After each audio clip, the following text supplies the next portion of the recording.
shut up. But a couple things that I just wanted to point out. Number one is welcome to the workshop. This is workshop number 1 of 4 that the council has scheduled.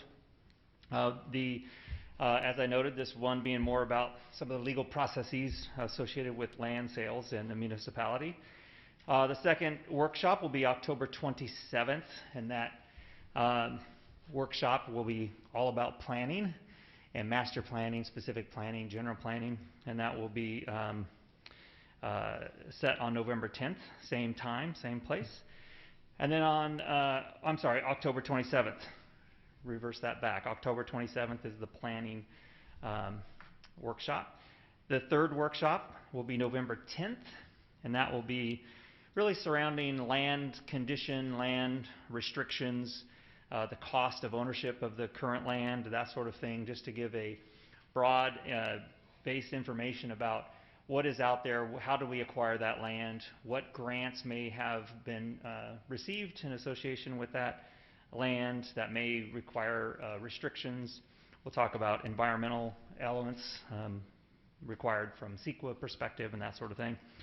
And then on November 18th, we'll have the fourth workshop, which is intended to mostly be a summary and allow the council to have a deliberation and provide some direction for next steps. I will take this chance to also say that because the land condition topic might be fairly lengthy in our research, there may be some elements that we won't have complete by November 10th, and then we'll bring some of that information back on November 18th as required. So the other thing I wanted to point out in terms of this whole process is remind everybody how we got here, and that was that we received an offer that was not asked for, or in other words, unsolicited. And pursuant to our normal process, the council was to receive that in a closed session environment, decided that they did not want to hear it in a closed session environment, and instead had it in an open session discussion, and thereby set forth these workshops. And so that's why we're here today.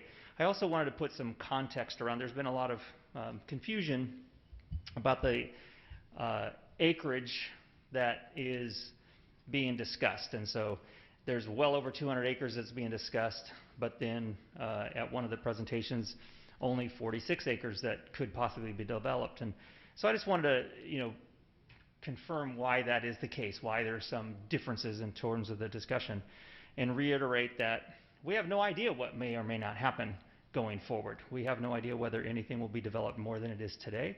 We have no idea whether the council will or will not entertain any sale on this property in the future. But if you look at the picture up on the screen here, what you see is the blue and green properties, which are owned by the city.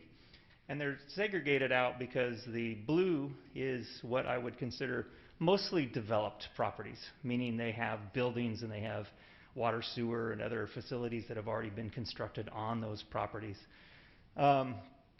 Those properties, along with other properties that have been built along 44, that's what I would consider the built environment in there. There's some exception to that, because if you look into the green, of course, we have Turtle Bay Museum, Sundale Bridge, and some other things in that area. But in large part, the green space is, or the green color, we've designated as green space, largely because that's land that is mostly undeveloped. It has trail systems, it has a few other amenities within there, but mostly it's just flora and fauna and natural setting and lots of animals, etc. And so I think it's really important to distinguish between those two pieces of property, and also to look at it from the standpoint of a planning effort.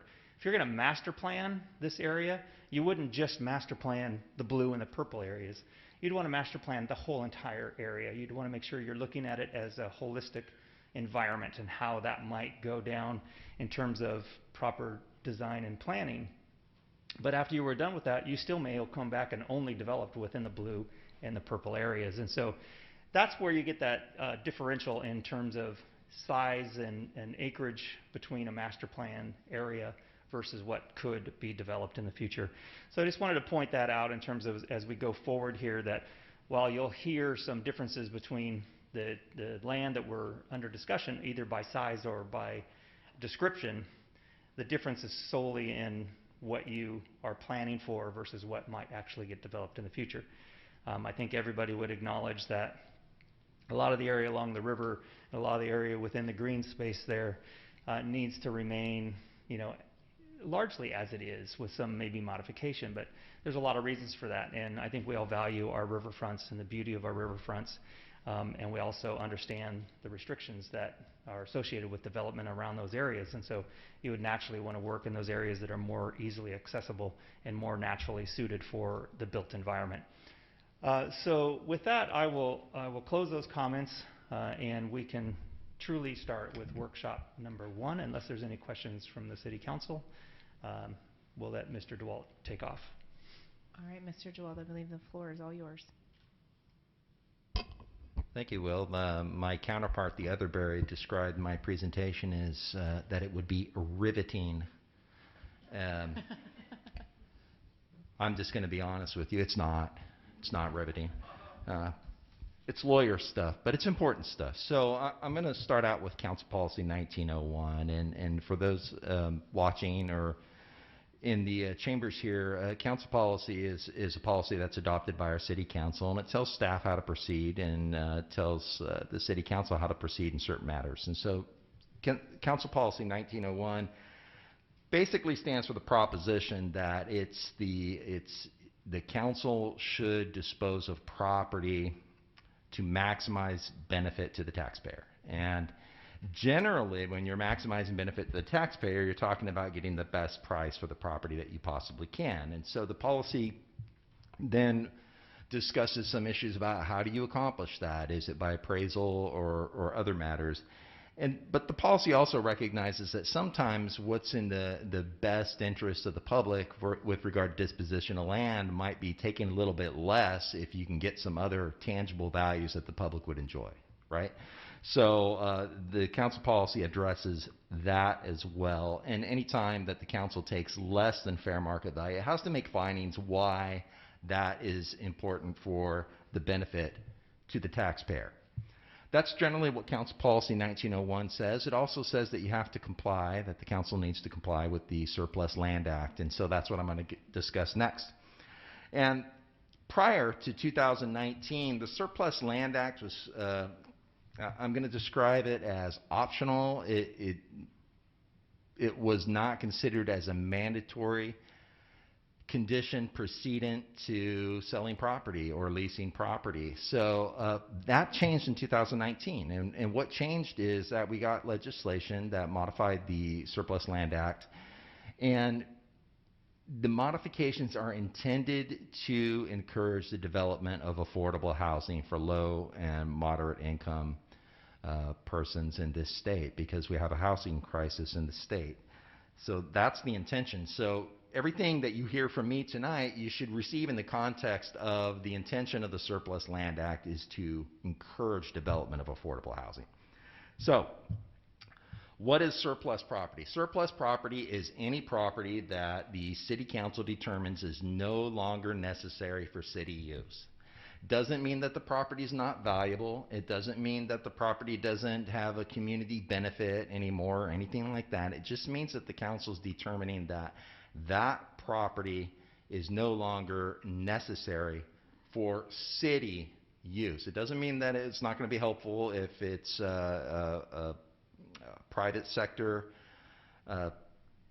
joint venture with the city or simply all private sector by itself, because frankly in a lot of cases the private sector can achieve a lot better benefit to the public than perhaps the city could. So surplus property, it just means that the council is determining that, hey, we as a city don't need this property for its present use.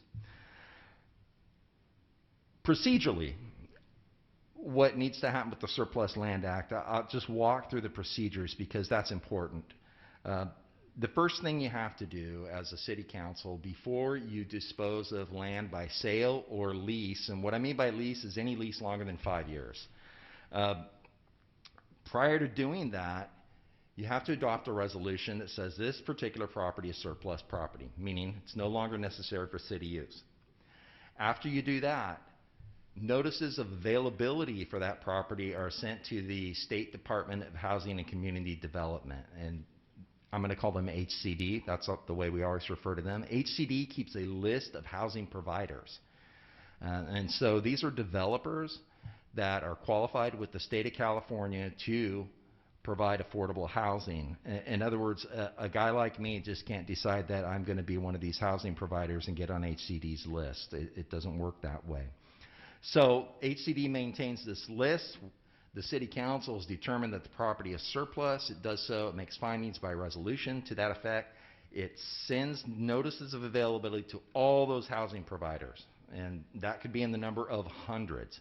What happens next is you wait for a period of 60 days, and you see if anybody responds and says, you know, as an entity, we are interested in developing affordable housing on that site. And in most cases, frankly, the practical reality is you don't get responses because affordable housing is expensive to develop. I'm sure there are some folks in this room that can tell you that. And it's really hard to come up with financing in 60 days. So, for example, we have never had somebody within the 60 days come back and say, yes, we would like that property. It just hasn't happened at the City of Reading. We've surplused quite a bit of property over the years. But you have to wait 60 days. If somebody says, you know, I am interested in negotiating for the purchase of that property so we can develop affordable housing on that site, the city has an obligation to negotiate in good faith for a period of 90 days, no less than 90 days. And this is important. So when you're negotiating what does your project look like? What is, you know, the price for the sale of the property, things of that nature. The fact that the Surplus Land Act requires that a city or any other public entity negotiate in good faith does not mean that it must sell the property. Okay? A determination of surplus does not mean that a city must thereafter sell the property. Okay? It's just the first step. Once again, going back to where I started, the idea is to provide opportunity for affordable housing providers to do just that for the state of California. Also important to note that during this 90-day period of negotiation, it is not a sufficient excuse for any public entity to say, well, the property's not zoned for residential, so we're not going to negotiate with you. That's simply not an available option for any city or county to make that determination. All right, so going back to basics. Once again, before any property is disposed of by sale or lease longer than 5 years, the council must make a determination that it's either surplus property or exempt surplus property. And exempt surplus property is a little bit different because if property is determined to be exempt, there is no obligation whatsoever to send out notices of availability to housing providers or negotiate in good faith for a period of not less than 90 days. Those requirements don't apply to exempt surplus property. And in my determination, there's really only one possibility here to classify, for example, the riverfront property as exempt surplus property. And that's for housing projects that will provide at a minimum 300 units, in which 25% of those units are set aside for affordable housing. All right, so for example, if the city council further on down the road, after all our workshops are concluded and this has been considered, could say, you know what, we want to put out an RFP, and the RFP has to include how the developer is going to provide 300 units of housing and 25% of those as affordable housing. And that's going to be the RFP, and it can include any other elements that it wants, of course. If that's what the RFP is, and that's what the response that the city gets back from a provider is that, yeah, we will do exactly what you've suggested in the RFP, that property can then be classified as exempt surplus, and it would not have to be put out to the housing providers for possible purchase. Essentially, and it's logical when you think about this, it's because you're already providing for the affordable housing. You're doing exactly what the Surplus Land Act wants you to do. So, another important thing and to note, for purposes of our workshop, and this is important because a lot of people might be wondering, it depends on where you land on this issue, what exactly the city is doing. Somebody's made an offer, and why aren't you acting on that offer? Or, any number of questions. And the reason is simple. Under the Surplus Land Act, no public entity can negotiate for the purchase of property until such time as the land has been determined surplus and that notice of availability have been sent out. In other words, you have to wait that 60 days before you can begin to effectively negotiate with somebody for the sale or purchase of property, and sale of property from the city perspective. So during our workshops, what's being considered by the public here is essentially what is the best use of the property. The Surplus Land Act allows the City Council to consider matters of what's the best use of that property. Is it a development? Is it keeping it the way it is? Is it putting out an RFP for affordable housing? Those are appropriate considerations. That's what we're doing during these workshops. And so the idea here is not to negotiate any kind of purchase and sale agreement for the property. It's simply not possible. And I've heard comments prior that individuals are concerned that the council on a regular meeting was going to sell the property, and that's simply not the case, folks.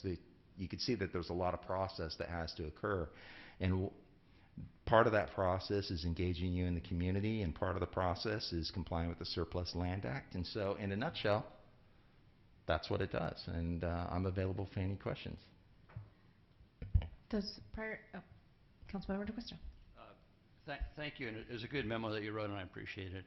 Mm-hmm. And I'm not trying to get a gotcha, but I looked at the Surplus Land Act and some of the exceptions, and as I read it, it says if you send it out for offer to one of these people, one of these groups, and they don't make an offer, and you then sell it to a third party, and the third party builds 10 units or more of housing, they then have to include, by CC&Rs recorded against the property, 15% as low-income housing. Is that accurate, or are you?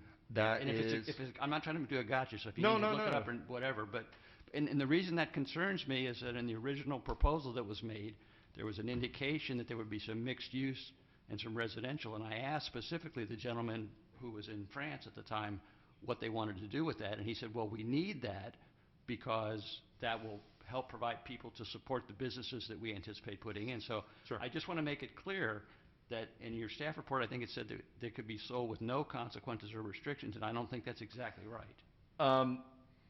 That is correct.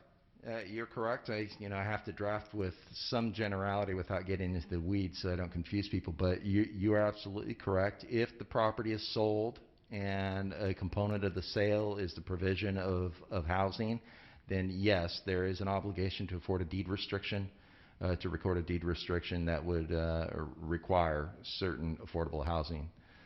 So that's correct. That is a true statement. The reason I brought it up is not to say yes, it's a great idea or no, it's a bad idea, but I think that that's an important component, a potential component of the project as it goes along, because we all know there's a lot of funding for low-income housing available. Look at downtown, and I don't know what the funding anticipation would be for development here, but I think it's important for the public to know at least that is a potential that could exist and for something to be considered, and the council should consider it as well. Sure. Okay, that's all I have. Thank you. Are there any other questions for Mr. DeWalt prior to public comment? All right, I'm going to go ahead. Yeah. Just talk about how the process will go. So we've set this up so that there's two really components to this agenda. The first is what you just heard, is sort of an outline of the Surplus Property Act, and then we, as with all agenda items with the council meeting, we open up for public comment. We do have an explicit statement in here about public comment being received at this point, just to make sure everybody knew that they would have that opportunity and wouldn't have to wait till after the presentation. And then once the presentation is received from the City Council, from the proposers, there'll be another opportunity for public comment. So if you want to comment to the council on either 3A or 3B, we'd appreciate it if, or I'm sorry, 3A or 4. We'd appreciate it if you'd fill out a blue card, which is in the back of the room, and bring it up so that the mayor can, have people come up in an orderly fashion. So Can I ask one more question? Yes, please. Sorry, for Mr. DeWalt, and this slipped my mind. I'm getting old. The council would have to make a finding that the building or the properties, let's say the blue properties, no longer had public use. And I guess one of my questions is, if there's a lease with the Rodeo Grounds, it seems like it's being used for the public. how can you make that finding? What do you do about it? And the same thing would be, there's a lease we're negotiating with Advanced Reading for the convention center. So how do those leases that exist fit in with the ability of the council to declare something as surplus property? Yeah, it's an interesting question, and frankly, I'd have to think a lot harder about it than I'm able to do right now.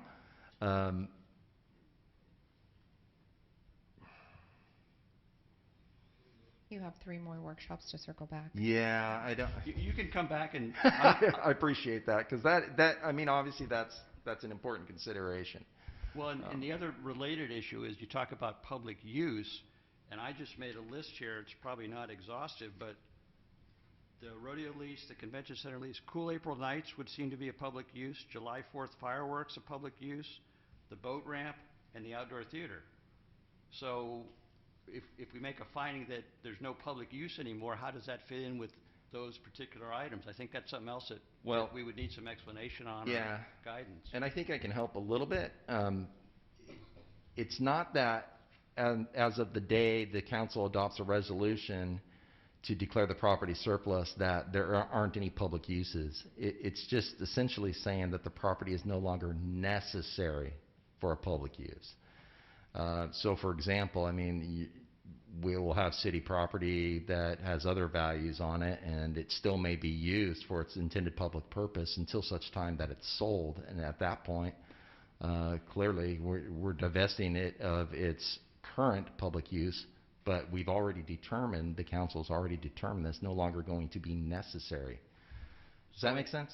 Yeah, it does. So just in theory, if the council were determined that the convention grounds were no longer necessary for public use and they were surplus property, that would also imply the council's determining that the July 4th fireworks celebration is no longer needed. I think that there's a lot of ways. Well, I don't know. Would that imply that or not? Because if you're putting it up for sale and somebody else is going to own it and the public can't use it, if a third party owns it, it would seem to me that you're making an implicit finding that the fireworks is not necessary anymore.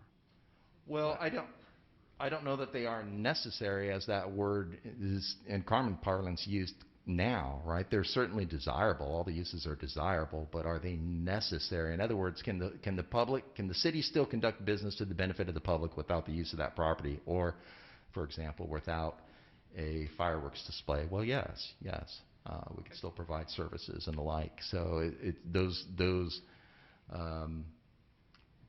the providing concerts, providing rodeos, providing fireworks displays, they are certainly desirable, but are they necessary? Okay. And I'm talking about Legal terms. The lawyers are talking legal terms here. It's So legal terms, and I appreciate your input on it. Thank you very much. Vice Mayor Schrader. Well, I'd just like to remind everybody that it's great to have this conversation about what does the surplus property laws require for a city council. And the second workshop is going to talk about the general the discussion about what does planning look like, what does general plan, specific plan look like, specifically related to this area. And the third workshop, which I think gets more into the discussion we're trying to have now before we even get to there are, as you can see, a lot of property here, but there are also restrictions already that we haven't even talked about that are going to be talked about on the third workshop. That it's kind of like right now we're dangling in front of people like all these things we know are going to be issues we need to understand better, clearly, with the total involvement of the community members as we're sitting here. And at a time when the research has been completed, where we know where all the covenants, restrictions, deed restriction, everything is firmly laid out and applies to every piece of property that we own. And at that point, in the fourth workshop, we can talk about how this all fits together and what the decisions options are. So right now, I feel like we're putting the cart before the horse, and at the rodeo grounds, and and we need to do this in a sequential way. I feel like let's do this in a sequential way. It's great to have and pique our interest in what could or couldn't be with regard to the surplus property. we know what the restrictions are. We know that that is a process we have to go through. And then how does that work? How does that all fit in? And that conversation should really happen at the 4th workshop. Councilmember Mazzano. I agree with you, Kristen. I think that we are putting the cart before the horse, but understanding this tonight, as we get more information in the other workshops, then we'll be able to come back and act on the things like the restrictions and the covenants that deal with this. And I did thank you all for coming tonight. I'm excited to see you all here. And the necessity, I always look at it as I want or I need. And I want a fireworks show, but I don't need one. I could have it somewhere else if I wanted to, if I want it. But I want what the people want. So I'll stick with what we're saying here, and let's not put this cart before this horse at the rodeo grounds. Awesome. All right. With that being concluding, I'm going to open up to public comment. Once again, as City Manager Tippin said, there are blue cards in the back of each back of the chambers. If anybody would like to enter those for 4A, otherwise I'm going to read. For 4. Otherwise, I'm going to read off. Bennett Gooch, you are first, followed by Mimi Mosley.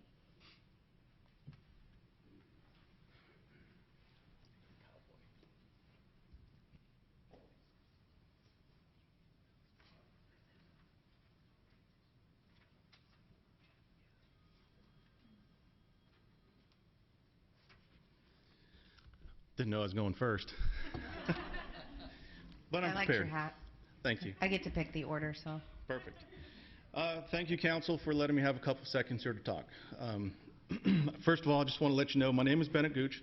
I moved here in 1991 from the coast. Joined the Reading Rodeo Association in '94.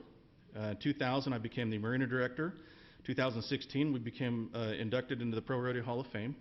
And in 2018, I became the president of the Reading Rodeo Association. 2020, we were live broadcast for 4 days on the Cowboy Channel, and we made an impact in this world. The phone message that I received Monday after our event, after putting Reading front and foremost in the rest of the world, was incredible. So we've been around for 74 years, so we're pretty invested. Personally, I'm invested. I've spent most of my days in Reading in that organization. So it means a lot to me and the rest of the community. I mean, we do it for the community. We don't do it for personal gain. Obviously, it pays very little to nothing. It's part of our bylaws. We do this for free to make sure the community has the event to go to for years to come. Basically, I'm here to say we are not partners in this proposal, but we're here to make sure that the Reading Rodeo Association that produces the rodeo and that the Asphalt Cowboys that produce the pancake breakfast and the parade. And I'd like to throw Cool April Nights in there at the car show. I want to make sure that we have a forever home. And we've been there for a long time, and we would love to stay there and be a part of this proposal or be a part of this design. Not sure how we fit in with affordable housing, but I guess we can make multiple levels. But anyway, we want to stick around for a long time, for the public to enjoy our events. We'd love to have more events, but sometimes, due to other constraints with our neighbors and things like that, we can't. But RRA has requested long-term lease extension for a long time through 2 city managers. And I keep getting told that we're waiting to see what Bethel's going to do. And we're waiting to see what they're going to do first. And I'm like, well, I've been here 74 years. Let's talk about this, because I'd really like to spend, we wanted to spend multi-millions of dollars to rebuild or put new facilities in that accommodate accessible features and that kind of thing, but it doesn't make any sense to spend millions of dollars when your lease is less than 5 years away. And so it would be nice to be considered in that. So hopefully, whatever this proposal is and however this goes, we have a piece of it and we can stay in there. And like I said, without this happening, I don't know that we would go anywhere from what we're doing right now, because it doesn't make financial sense to spend money of that magnitude within a 5-year lease. So this may be the answer, I don't know, but we're here to see where it goes. Thank you so much. Thank you. Mimi Mosley, followed by John Wilson.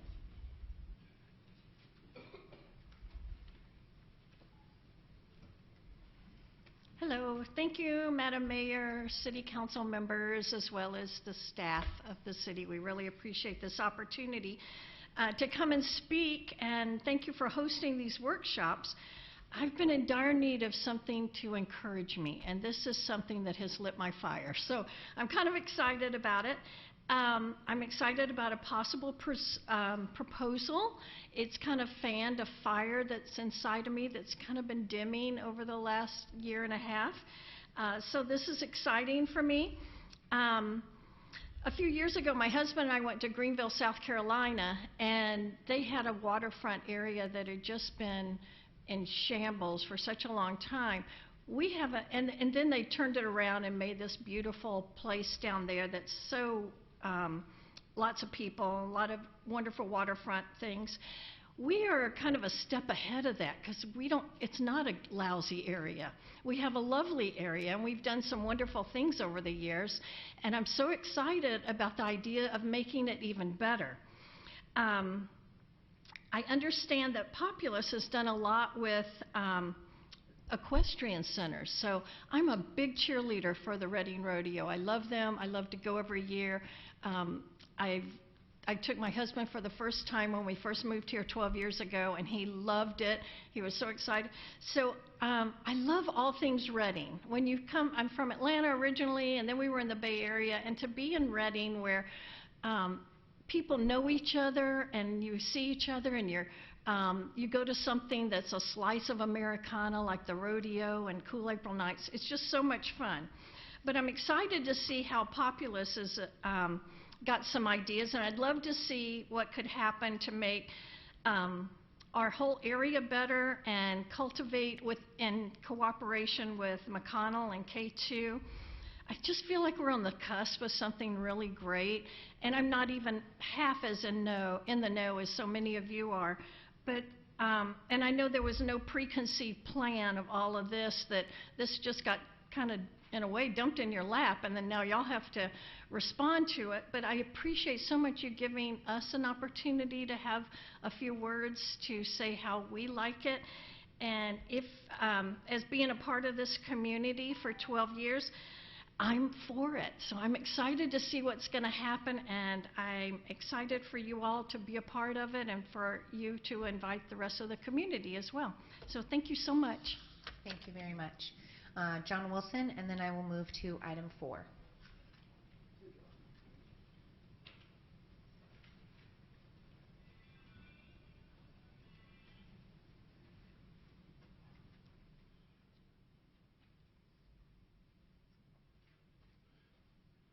Good evening, Council. John Wilson. I just had one question. No matter what happens to this property, will it require a new EIR?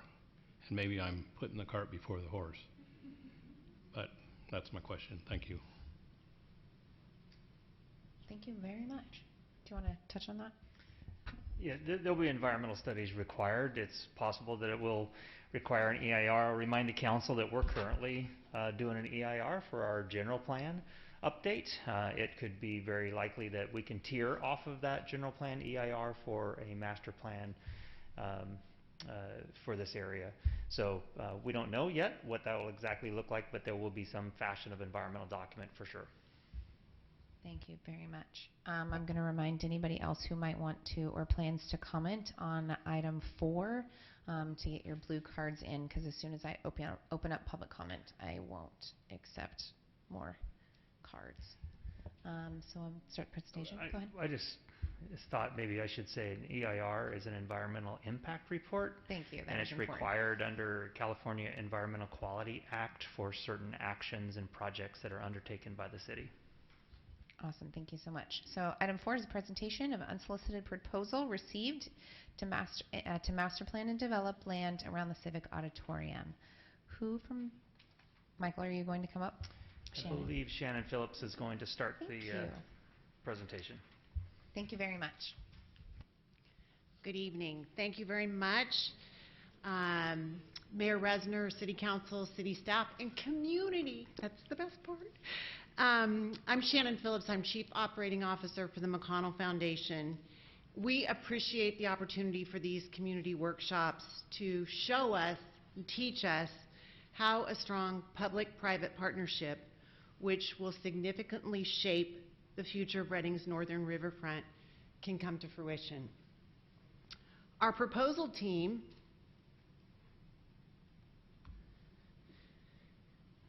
is made up of K2 development companies, Populous, Turtle Bay Exploration Park, and the McConnell Foundation.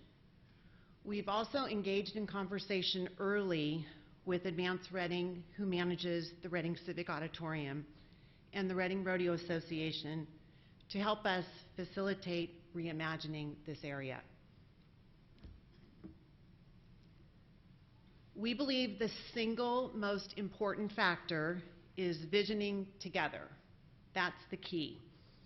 Community input from all people and parties who have history and interest in this precious asset will be invited, consulted, welcomed, and included in the process. Community input will drive the design, the development, and the preservation of this area. What's involved? The effort will eventually require land committed by the City of Reading, which will empower our partnership to seek federal, state, and private funding sources. What safeguards will be in place?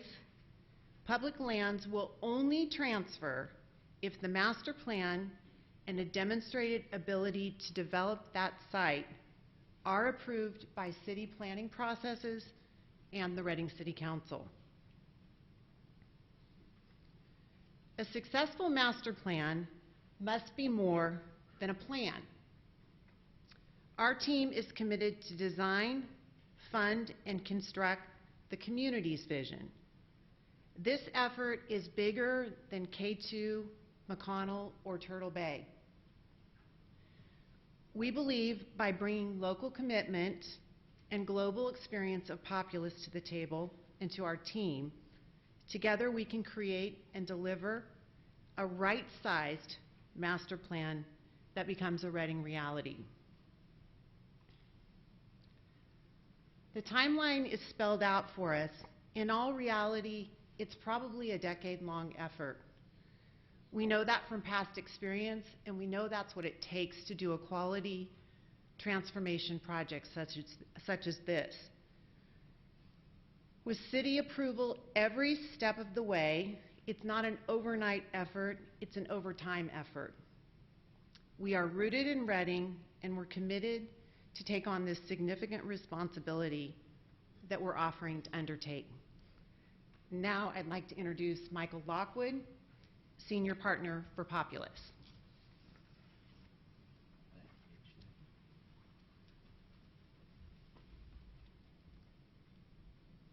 Hi, good evening, Mayor and Council. I would say it's really great to see you again, but last time I couldn't see you at all from where I called in last time. So that was one of the more bizarre experiences I've ever had. So I appreciate you guys being flexible and letting me speak a personal story last time. Here tonight I'm going to talk about our team and some ideas and some aspects of our proposal. So I'm Michael Lockwood with Populous. I'll be the principal in charge of the project. I wear a lot of different hats, but as an owner of Populous, I'm able to choose the projects that our company works on. And I'm so lucky to be in the position I'm in. We work on some of the most amazing projects around the world, and they are truly a joy. They are transformative. They are decades-long projects. And I can't believe that's true, because you can't be prepared for it. But the projects that I've worked on, every good transformative project has taken at least 10 years to come to fruition. It's really amazing. So we're in this for the long haul. So I'm joined with Amber Luther, who's my colleague here in the San Francisco office. She's going to be the project lead, and she's going to talk as well in a moment about some specific expertise that she has and experience in these types of projects that were included in our proposal. But I wanted everybody to see a few more faces up here, because this is not just me. I am not Populous. We have a huge firm that we bring a tremendous amount of resources to. So I want you to see a few of these faces, because in the future workshops, I'm hoping that we cover some of these topics, because we do bring global expertise and everything that I think is possible on the site. So Ricky Nishimura is in my San Francisco office as well. He's an urban strategist. John Shreve, he's an events district planner. He does some amazing things. I don't know if anybody ever saw Field of Dreams on ESPN this summer. We planned and designed that. John's relationship with Kevin Costner was the impetus to that. So we bring a lot of really exciting things to bear in that way, and John will bring that here for sure. Todd Gralla is our rodeo and equestrian expert. He's in our Norman, Oklahoma office. He designs fairgrounds, rodeos, and that is his expertise, so he'll be involved in workshops as well. And then Goodmander in our Denver office, his expertise is in community recreation. So there's been talk about possibly a community rec center on the site. And so we get to bring all these world experts to this site and to this place to think about what's possible. So hopefully you'll be seeing more than just myself and Amber in the future. So I wanted to mention this, Populous. Last time I think you heard about me and my background, Reading, having been born here and raised here. It's my home. I love it. But for Populous, we design the places where people love to be together. And it's a very special kind of planning and architecture. There's a lot of architecture and design out there. What we get to do is actually really fun. It's about bringing people together to make memories together. So I want to touch on just a couple projects here because I think it's relevant when we think about the site and what's possible throughout the planning process. Barry, I think you described it exactly well. When we look at projects, it's not the property line does not matter. It's everything in and around the site that influences an amazing experience. So I want to show you a few of those just to give you a hint of what's to come, possibly. We've been fortunate to work on things, projects all around the world, as I've mentioned. I've personally worked on projects globally, and it is quite an amazing and fortunate experience to develop and work on projects with communities that really care and buy in. This is extra special for me because this is home. So I love that the community is here. I love that people give input, positive and negative. We want it all. That's what makes great projects, is an invested community, and that's really what matters. So all of these projects have a special story globally, and I'm just going to talk about a couple here. So you might be familiar with Oracle Park. I'm sorry the Giants lost last night, but that means they're going to come home and play tomorrow night at home, so that's great. But this was a project that was built over 20 years ago now. And if you remember the site, there was nothing there, literally nothing there. And it was a public-private partnership before P3s were really a thing. But the city of San Francisco gave the Giants the land. They paid for the stadium with their own money. And at the time, that was revolutionary. But if you look at what's happening around the site now, there's tremendous development all around the site, and it's really become a place that is special for people to make memories. And so there's been a lot of discussion about waterfront development. We absolutely believe in unfettered public access to waterways. You have to get people to the waterfront. That's what makes them alive. That's what makes them special. I think there are places for private ownership. That's fine. I don't think this is one of them. But I wanted to focus on San Francisco for a moment because this very special experience, designing a ballpark around a player like Barry Bonds that could hit a home run into the water in public land, there's nothing like this in the world. And so this is what our company looks for. We look for that razor-thin edge of an idea to say, what's possible? What can we do here? And how can we take a Major League Baseball stadium, push it right up to the edge so that we can create something that doesn't exist anywhere in the world? And that's what we do. And we're excited to do that here. I don't think we're going to build a ballpark here, but we will do something really special, and we love it for that.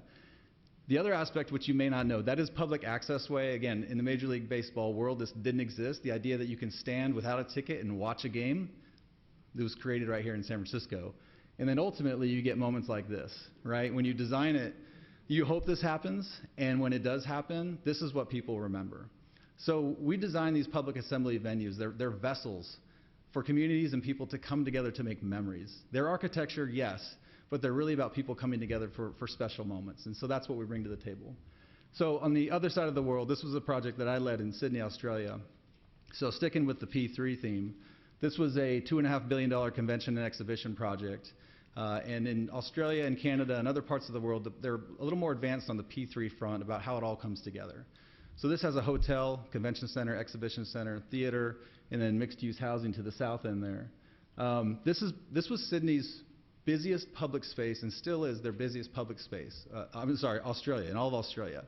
And so when we designed the building, the government was extremely worried that our building was going to negatively impact the public open space. But what we did through the design stage was we designed all the back of house and loading docks, and at the end of the day, we provided more public space back to the city, and they were elated. This is most likely why we won the project to begin with. But this idea that these massive buildings can actually contribute back to their communities in ways that we haven't discovered yet, that is what we're going to discover together. So that's what we're so excited about bringing to the party here. So some people have asked me how this all started. A few years ago when K2 and McConnell Foundation were working downtown, Alan called me and asked me, hey, I need your help. And I said, sure, what's up? And so we started talking about the projects downtown. And again, for me, I just challenged the team. I said, think bigger. Think more broadly. Think about, yes, you have a project to do, but think about downtown in general. What are the things that we want downtown to become as a community?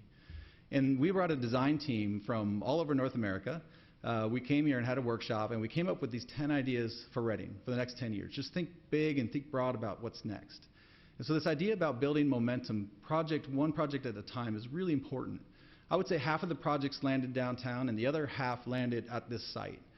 To me, the light bulb went off is you have these amazing assets that sit right next to each other, but you really don't think of them together today. There's downtown and there's a civic center. If you look at them on a map, they're literally next door to each other. So we started to think about big ways to connect them to make a better place, something that Reading has never been. So again, we've not drawn anything. We've got a lot of what if and a lot of ideas, but this is the first step in that process of really thinking about how to reconnect the city and make something where 1 + 1 actually equals 3. I think it's possible here, and so we're excited to be part of it. So with that, I'm going to hand this over to Amber, and she's going to talk a little bit about our process ahead. Thanks. All right. Shorten this for us short folks. All right, well, I think we touched a little bit on how long this usually takes earlier, but I think it's important to think about this in a couple of bigger chunks. The first one is where we're now, we're just kind of feeling things out, right? We're trying to get everything out there. We're trying to get some community engagement. We've put out some ideas to say, hey, we're really interested in doing this. But there's a lot of stuff that has to happen, and a lot of time will pass, and other things will happen. I mean, let's hope we don't have another 2020, 2021 repeat in front of us, but I think we're hitting some momentum here and getting a lot of people involved so that hopefully by 2022 or 2023, everybody thinks this is a good idea, and then we kick off a planning process. And that could take a year. It could take a little bit longer. It really depends on all of the factors that are involved with your comprehensive plan and other things. But that's just planning at that point. And there are other things that need to happen in between then, like other city council sessions and decision-making sessions. And then we can get to a point where these projects get implemented. And whatever they are at the end of the day, that's a whole another 10 to 20 year period. So we're really invested in this, and I think the good news is that, this isn't the only city that's looking at something like this. And I wanted to share some stories that we've had recently from other cities that I think might be inspirational and just maybe show you the breadth of how this can take place. This is a story from Wichita, Kansas. For those of you who maybe have not been there before, it's famous for Dorothy in her little red shoes and Somewhere Over the Rainbow was based in Kansas. And so this is something that I think, also is very well known for their aviation industry. But they kind of had a problem. They were trying to keep their young people in downtown. They were trying to support the industry that was there, the aviation manufacturing industry. And they found they had large parcels of land in their downtown that were just aging, and they couldn't, afford ways to take care of them. So they decided they were going to essentially revitalize 70 acres on their riverfront in different ways. And a big part of this was actually giving back a 10-acre park to their downtown that wasn't there before. The second part of it was also trying to put the land to work. To build development, the right kind of development, the right amount of it, and partner with other folks in the private development community to essentially make that happen and generate revenue for the city to build affordable housing. The second example is from Grand Rapids, Michigan. This was actually a much longer process in the making, but what's really interesting about Grand Rapids is that it has this giant river running through it called the Grand River. Historically was used to move furniture and other industrial items back in the early 1800s and all through the early 1900s. And what happened was they created a series of dams in their river. And I guess about 15 years ago, decided, somebody said, what if we remove all of the dams? Couldn't we have this really cool whitewater condition in our downtown? And so fast forward to today, they're one of only 2 cities in the United States that will now have a whitewater condition coming through their downtown. They have this really amazing experience. And they approached us and said, hey, what can we do with all of this? So we worked with them to come up with a plan to assist their ecological preservation, to essentially take the dams out and put in fish habitats along the river to create those whitewater conditions, and then to do development that would support and fund their affordable housing program. So I think these are just a couple of unique examples of what other cities are doing and the programs that they're putting on their sites. And so I don't know if you want to say closing words or... I think this is the part where we say thank you, and there's public comment, so we're available for questions and answers if we go that direction. So thank you. Thank you. Thank you so much.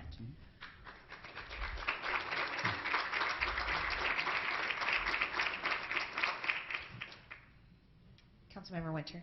I just had a question for you, Mr. Lockwood, if you don't mind. I was thinking about some of the comments about the things that are important in our community, such as cool April nights and the 4th of July, and I would say those are definitely necessary public uses.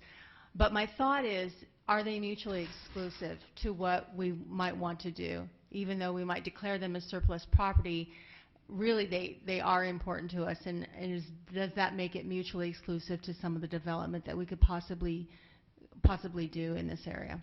No, not at all. And I think, if anything, the world is getting smaller, and events that take place in unique settings are becoming more and more powerful. So Populous also has an events planning aspect to our company. So we plan the Super Bowl, we have for 37 years now. We plan the NHL Winter Classic. So this last time it was played on the shores of Lake Tahoe because the pandemic wouldn't allow it to be played in any stadium. But when you take something that may not make sense and you fuse it to a place for an event, that's what people really remember. And that's, I think, the beauty of having things like the fireworks or Cool April Nights down in this area. I think the site is so large, you can continue to have these events in this place. You can develop around them. We don't know what the plan would be, but that's what draws people there. And if anything, I would want to make those, not only make those events better, but then add to them. So we're all about better is better. Bigger is not better, better is better. So better events, let the businesses grow. And let's do things on this site. This, I think, is Reading's gathering place, so we want to preserve that. And I think, I don't think in terms of property, that's just me as a designer. I think in terms of events and special moments for people, and I absolutely think they're not exclusive. I think they can continue to exist, and I think our goal would be to make them better in this place, in this location. Thank you. Any other questions? Any other questions? All right, now I think you can say it. Okay. Thank you so much. All right. If there any other public comment, please put it in now. All right. Alita Bouchard? What? You know, maybe third time's a charm. Maybe next workshop I'm going to get it correct. I think you said it right last time. Okay. But you got the first name correct. I'm short too. So anyways, life has changed a lot for me recently. I'm not a school bus driver anymore because of COVID, so I'm diverting my attention in other directions. And I guess this would maybe be more focused at these guys here. And what if we keep the land and these guys develop a stadium for you, for the city of Reading, that's still owned by the people? We could still have our world's famous rodeo there. You know, we have a lot of homeless people in our community, and stadiums have showers, they have laundry rooms and stuff like that, that certain times of the year we can even put the homeless people into a stadium where they can take showers and they can get clean, their clothes can get clean.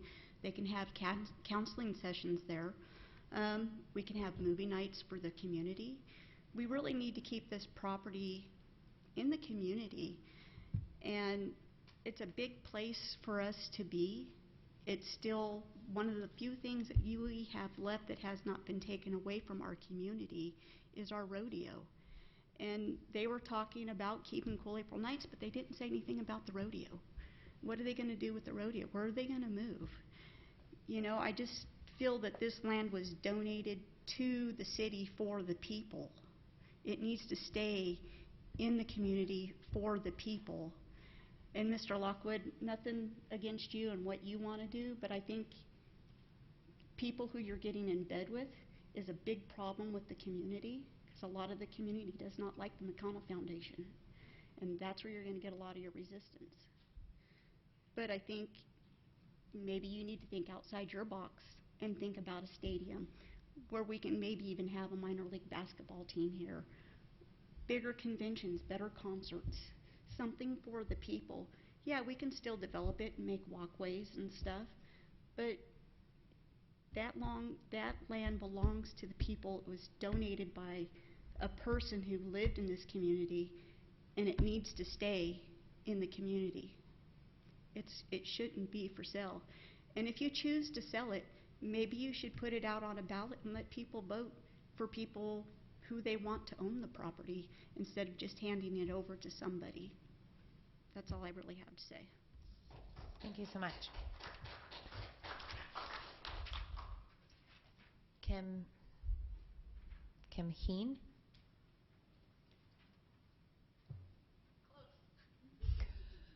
I'm on a roll tonight, really. I am batting 1,000. Madam Mayor, council members, city staff, and the community, thank you for giving me this opportunity to speak tonight. Little nervous, never had to do this before, but my name's Kim Hine. I'm a local engineer. My husband is a high school teacher. He was born and raised here, and I've been here for 20 years now and love this community. We are not leaving this community. It's just a beautiful place. We are riding it out and sticking this out. I've been very fortunate to go to a college that allowed me to move to Germany for a year and got to travel the world, and everyone uses their riverfront creeks and properties and utilizes it to their advantage. We don't do that here in Reading, and I remember being part of Leadership Reading in 2011, and one of their questions were, how do you envision Reading in the future? And the first thing I wrote on there was riverfront property and how we can utilize our beautiful river here. And unfortunately, we still haven't done it, and it's been 20 years. I am super excited about this opportunity for the city and for our generations to come, my family and so forth. But there's just so much to offer in that little area. This weekend, I was on the Sundial Bridge, and someone came up and said, hey, how do I get into where do I go? And so it was obvious that they were coming here just for that area. So how cool would it be for them to be able to have restaurants, things for their kids to do, shops, or whatever. I just think that opportunity, plus the rodeo and cool April nights, I think I want it all. So just like you said, our wants and our needs, I think we can have it all, and I think that you guys have the best team to bring that to light to you guys. So thank you for this opportunity, and I look forward to the rest of the workshops. Thank you. Thank you very much.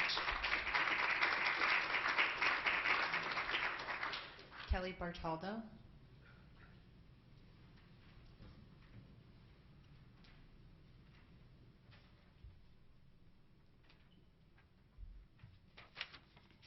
Hello, Reading City Council and Mayor and Reading community. My name is Kelly Hansen Bartaldo. And wow, I'm really bad at 1,000. I've been at a lot of school and school board meetings and so forth, and work meetings this week. So hopefully this is my final meeting this week.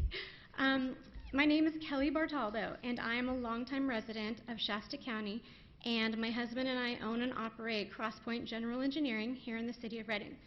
I was excited to hear about the proposed and future potential utilization of the properties surrounding the Civic Auditorium and the Rodeo Grounds. And as I understand, tonight's workshop topic is somewhat in relation to real estate policies and procedures. And I spent several years as a real estate appraiser and working with residential and commercial properties. One of our goals was to always identify the highest and best use of a property. My family and I have enjoyed this subject area for years. However, I would love to see the area developed in a more useful way. One thing I would love to see is a better design for parking and ingress and egress. Currently, this is something that deters my family and I from some of the events held here.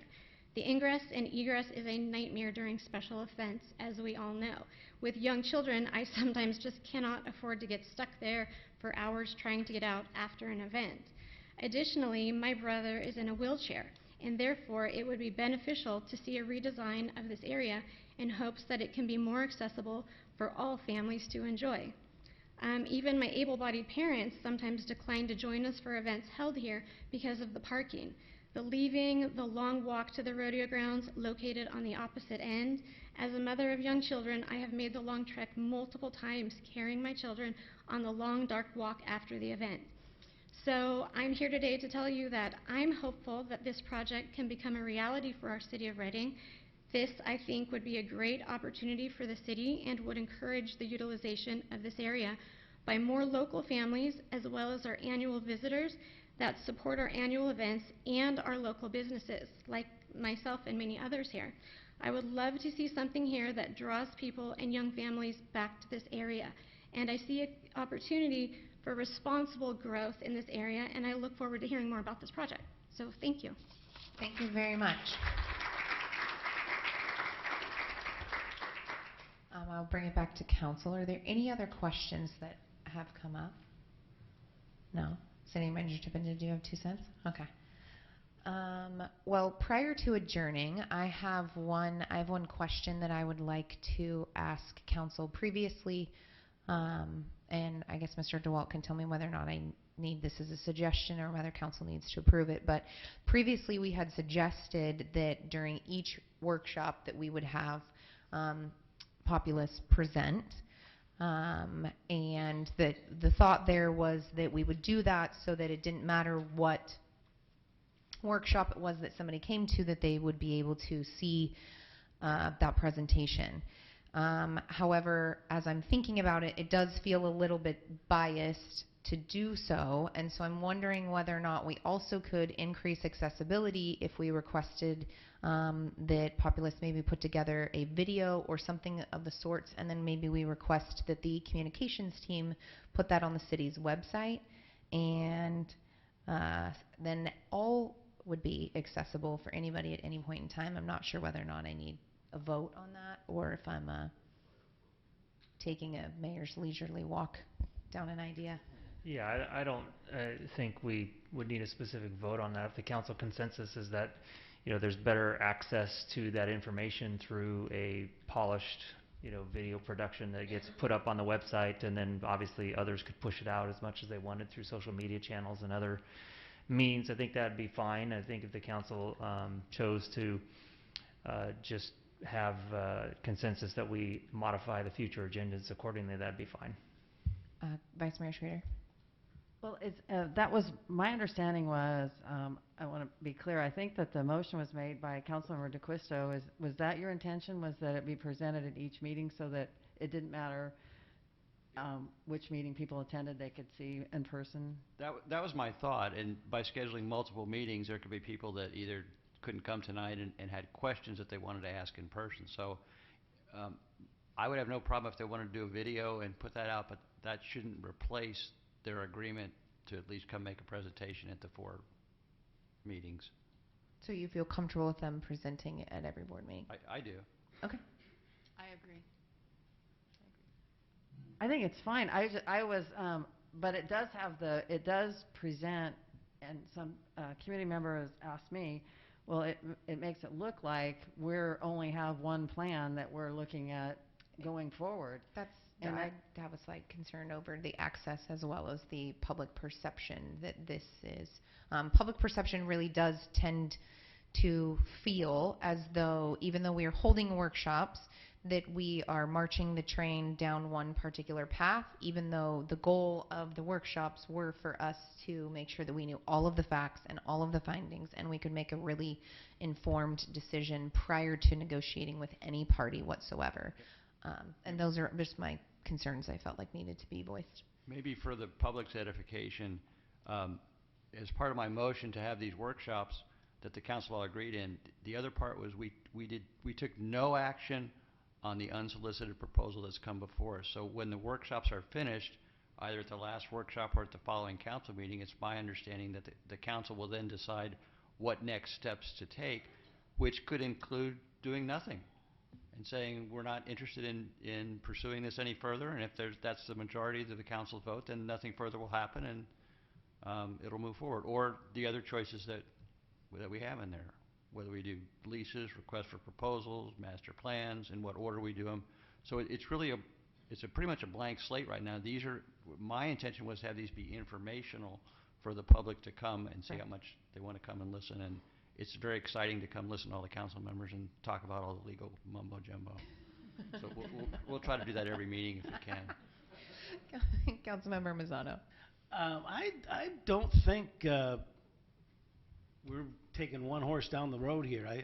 I think there's people out there that couldn't make it tonight.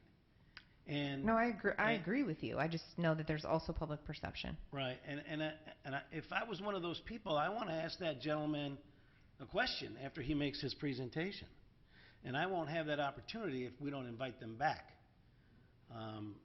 And I think that there are people in this audience that are going to come to the next meeting, and with what they've learned tonight, they're probably going to go home and formulate some sort of a question for the next meeting. That would be my hope. Because we're doing this for you people, and you have to ask the questions. We have questions, and we're asking them. And you're filling out the blue cards, and you're making your statements. But what's important to you? And that needs to be communicated to these people. And that's what they're all about. So come back. Okay. All right. Yeah. Well, I'm glad you asked the question. I'm glad you asked the question.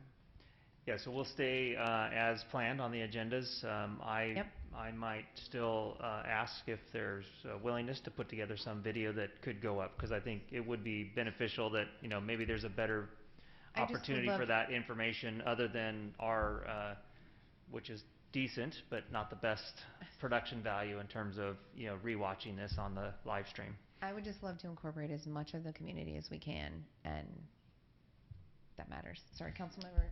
Yeah, I would agree. I think putting out a video would be helpful. There are many people who can't attend because of the timing or the day, so making this information available to all the community would be great. With that, I would like to thank... Just could I add one piece of information, is that, and I'm not going to say what the website is because I'll get it wrong, but if you go to the City of Reading website and go to the City Manager page, on the left side there's a link that takes you to a specific website that provides additional information on this topic, where we're headed, what we're doing, and we'll continue to put that information up. And hopefully next week, plus or minus, we'll have a community engagement tool up and running that will provide opportunity for answering questions, to provide different feedback. And so this is not going to be the only avenue for input and comment, and all of that information will be gathered, summarized, and provided to the council at a future date.